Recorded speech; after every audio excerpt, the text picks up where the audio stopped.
Sun's up, I'm a mess, gotta get out now, better run from this. Here comes a shame, here comes a shame.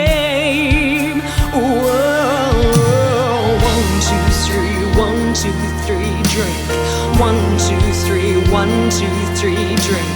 1, 2, 3, 1, 2, 3, drink. Throw one big. I started singing when I was 3. My grandmother sang, my mother sang, my auntie Judith, my mother's sister, she sang as well.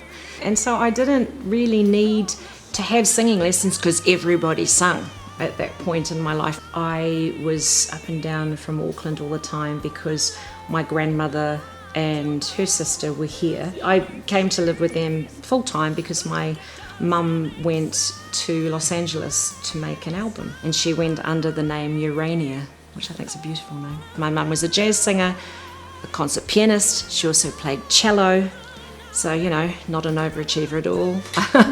She made her album in LA with Cat Stevens down one end of the studio and Shaka Khan down the other. When I first moved to Rotorua, when I was 6, I started ballet. I then trained in American jazz and became a teacher for American jazz. I went to Rotorua Intermediate and then Rotorua Girls High. I left Girls High and then I sung around Rotorua for a while. Tudor Towers. I was underage. I know, naughty. But, you know, nobody knew, so that was good. And I was only singing, it wasn't like I was up the bar. Yeah. And then I went to Auckland and I opened the Dance Connection in Takapuna. So I was singing alongside dancing. And then I went to acting lessons as well. I had an agent, she put me up for a part for Shortland Street, quite a deeply moving and rather sombre part. And I thought I'd done an amazing audition, and then my agent rang me and she said, I've got some great news. You've got a part. And I said, oh, did I get the nurse? And she said, no. They've cast you as the insane girl that believes she's been abducted by aliens. And I said to her, they got that from my acting? So that was, yeah, interesting, but that's what I did in Shortland Street. I went on to cast for Xena and Hercules, playing a bimbo. I was, yeah, something about me. May I say typecasting? Yeah, you say typecasting, I say thank goodness. Because at least, you know, they would employ me. My beautiful friend put me up for an audition for Jesus Christ Superstar. I got in as Margaret Ehrlich's understudy. So that was a game changer for me because I ended up being able to do all 3 of my crafts in one job. So I went from Jesus Christ Superstar and then did New Zealand and Australia and then did Cats in New Zealand. I decided to park my musical theatre days for a while and go and become a band chick and do the rock and roll lifestyle and do that in Beijing. And that's when I started to write songs and figure out what kind of music I wanted to write and what interested me. And then I packed everything up and went to London, which was terrifying. I'm gonna swing from the chandelier.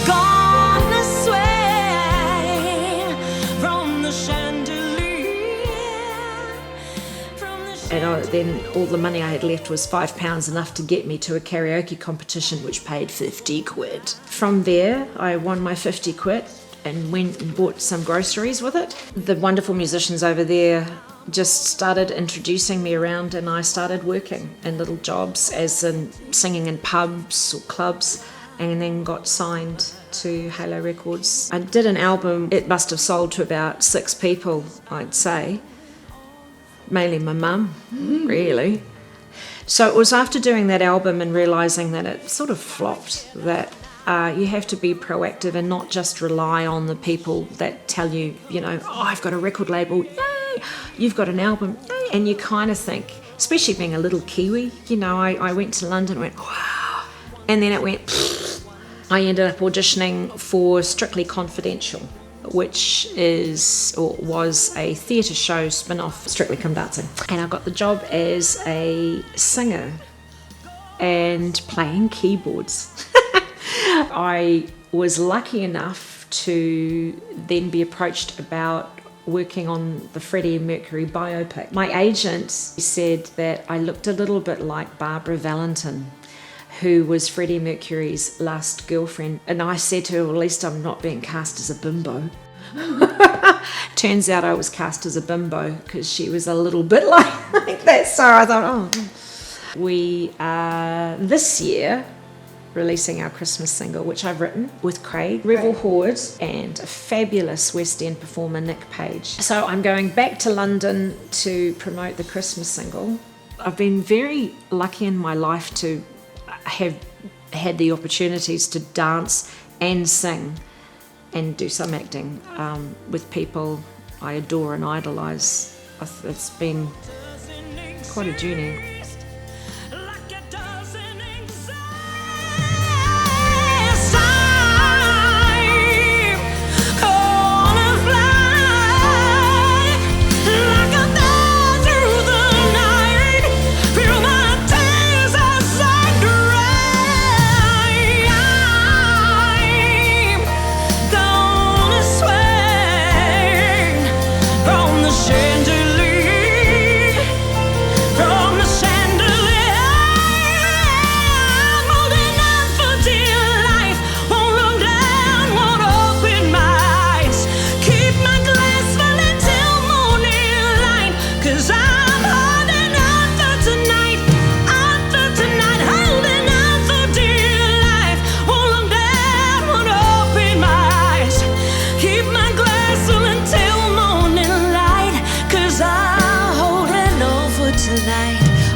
Tonight, on for dear life.